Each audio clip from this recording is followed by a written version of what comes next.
Hello বন্ধুগণ, তোমাদের YouTube চ্যানেলে সকলকে স্বাগত।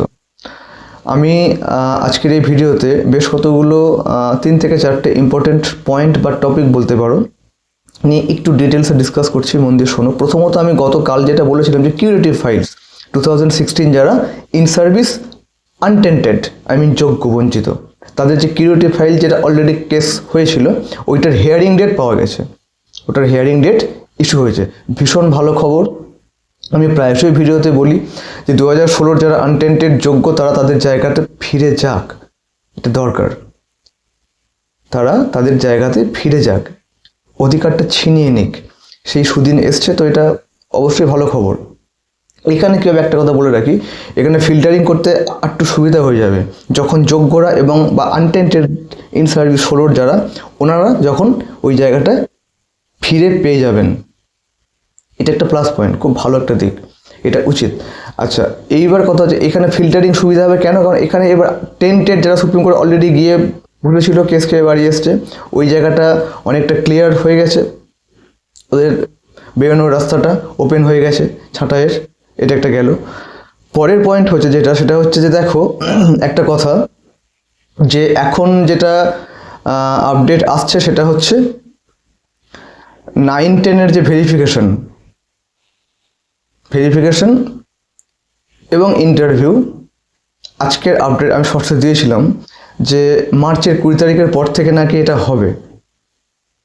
এক্ষেত্রে আমি একটা কথা বলতে চাই, যেটা আমরা প্রত্যেককে জানি, একটু ডিপলি ভাবার দরকার রয়েছে।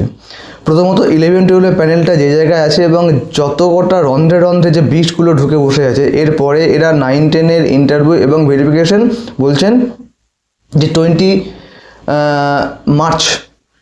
20 মার্চের পরে। কি করে পসিবল হবে আমার জানা নেই, যথেষ্ট কারণ আছে, কারণটা রয়েছে এখানে।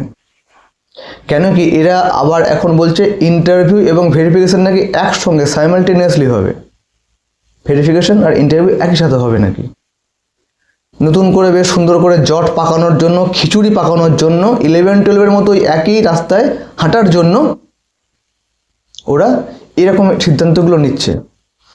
যদি ইন্টারভিউ এবং ভেরিফিকেশন একই সঙ্গে হয়, এখানে অনেকগুলো প্লাস পয়েন্ট রয়েছে, মানে নেগেটিভ দিক থেকে প্লাস পয়েন্ট আছে। আমি খুব ডিটেলসে বলছি, মন দিয়ে শোনো।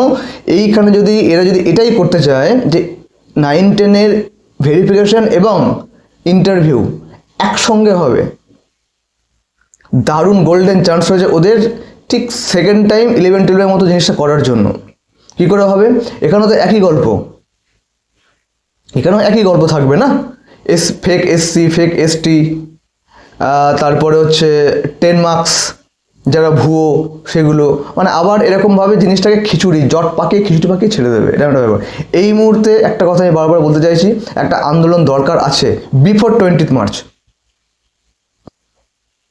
20 মার্চের আগে একটা বড়সড় মুভমেন্ট খুব প্রয়োজন রয়েছে, খুব দরকার রয়েছে, খুব ক্রিটিক্যাল, খুব দরকার রয়েছে। এটা ডিমান্ডিং মোমেন্ট, এইটাই মুভমেন্টটা করার জন্য ওরা আবার জট এবং কিছুটা পাকাতে চলেছে।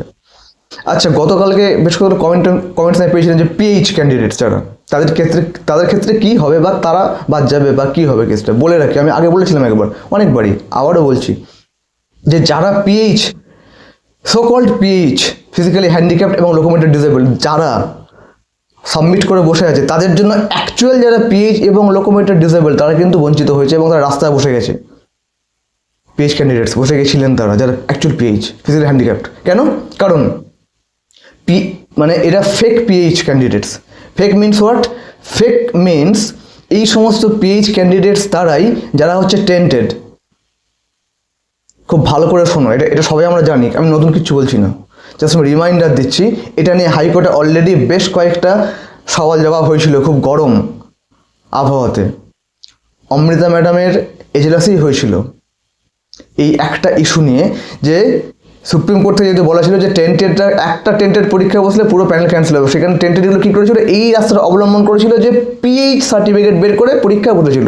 আমি সেই জন্য বলছি যে পিএইচ এই মুহূর্তে ফেক পিএইচ, এরা আমাদের ফিজিক্যাল হ্যান্ডিক্যাপ না, এরা টেন্টেডগুলো কিন্তু এই বাদ যাবে।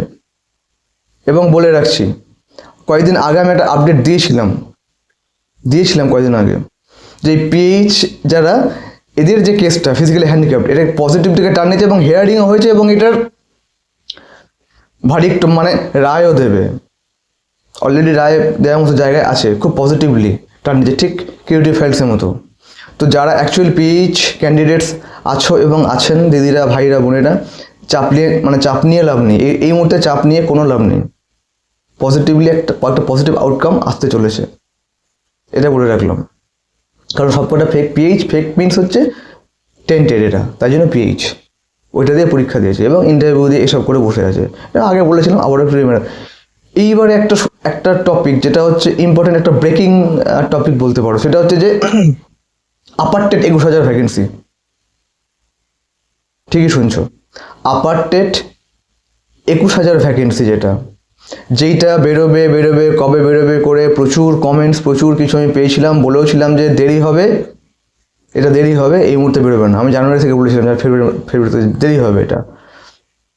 এইবার এই রিগার্ডিং একটা পয়েন্ট, সেটা হচ্ছে যে ক্যালকাটা গেজেটে কিন্তু উল্লিখিত ছিল SLST 9-10 এর সাথে, ক্যালকাটা গেজেটে SLST 9-10 এবং 11 যে এক্সামটা হলো দুটো, তার মধ্যে এটাও ইনক্লুডেড ছিল যে উইদিন 31 মার্চ আপার টেটের ভ্যাকেন্সি বের করতে হবে, না হলে কেস খাবে। এবং যেটা অলরেডি কেস খেয়ে বসে আছে, যে আপার টেট রিক্রুটমেন্ট যদি নোটিফিকেশন না বের করে উইদিন 31 মার্চ 2026, অর্থ সচিব তার জেল জরিমানা, এগুলো কিন্তু বলা আছে। নিয়ম লঙ্ঘন করা, হাওয়ালাত কি হাওয়া, মানে এইগুলো কিন্তু আছে।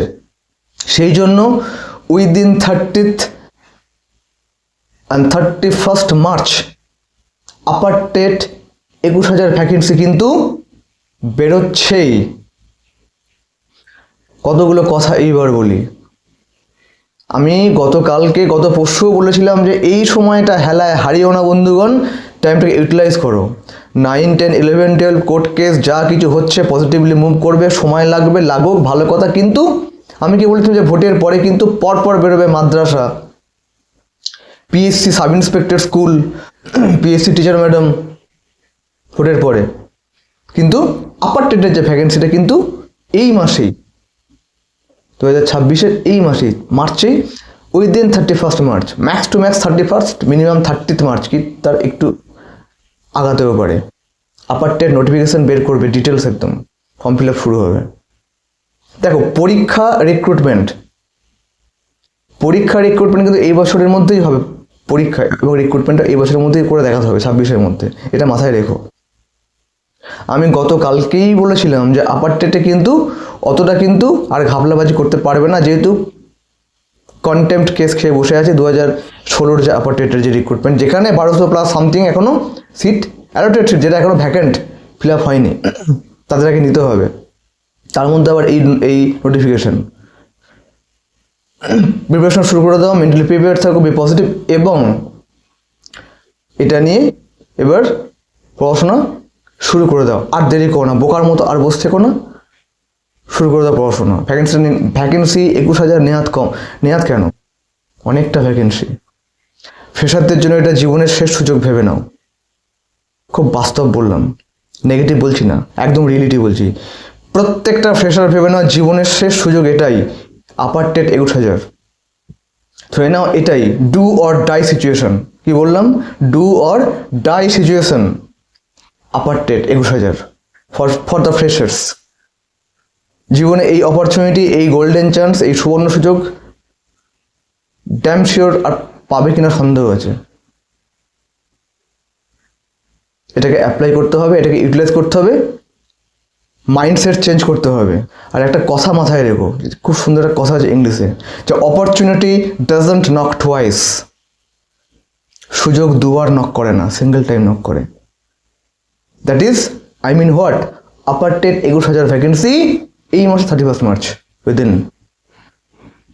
সেট আপ করে নাও, পড়াশোনা করো। আমি আমার চ্যানেল থেকে সব রকম সাপোর্ট তোমাদের দিয়ে দেবো, এডুকেশনাল যা এইগুলো এইগুলো আমি ডিটেলস একটা ভিডিও দিচ্ছি, হয়তো না দিচ্ছি, আগামীকালকে আমি নিয়ে আসছি একটা ভিডিও আপার টেট ওরিয়েন্টেড। আজকে জাস্ট খবরটা আমি দিয়ে রাখলাম। এই কথা আমার বলার ছিল। আর আমার ডেসক্রিপশন বক্সে আমার Telegram group link, WhatsApp channel link, Facebook page link আমি দিয়ে রাখছি একটু নিচের দিকে। ডেসক্রিপশন বক্সে ক্লিক করে ওখানে অ্যাডেড হয়ে যাও। ওখানে আমি এবার থেকে কী করবো আমি বলে দিচ্ছি আজকে। আমার হোয়াটসঅ্যাপ চ্যানেল লিঙ্ক এবং ডেসক্রিপশন এবং টেলিগ্রাম গ্রুপ লিঙ্ক আমি আপাতত যাবতীয় যা কিছু আছে ওখানে কিন্তু পোস্ট করতে থাকবো, টেলিগ্রাম গ্রুপে এবং হোয়াটসঅ্যাপ চ্যানেল লিঙ্কে। চ্যানেল তো আমি দেবই।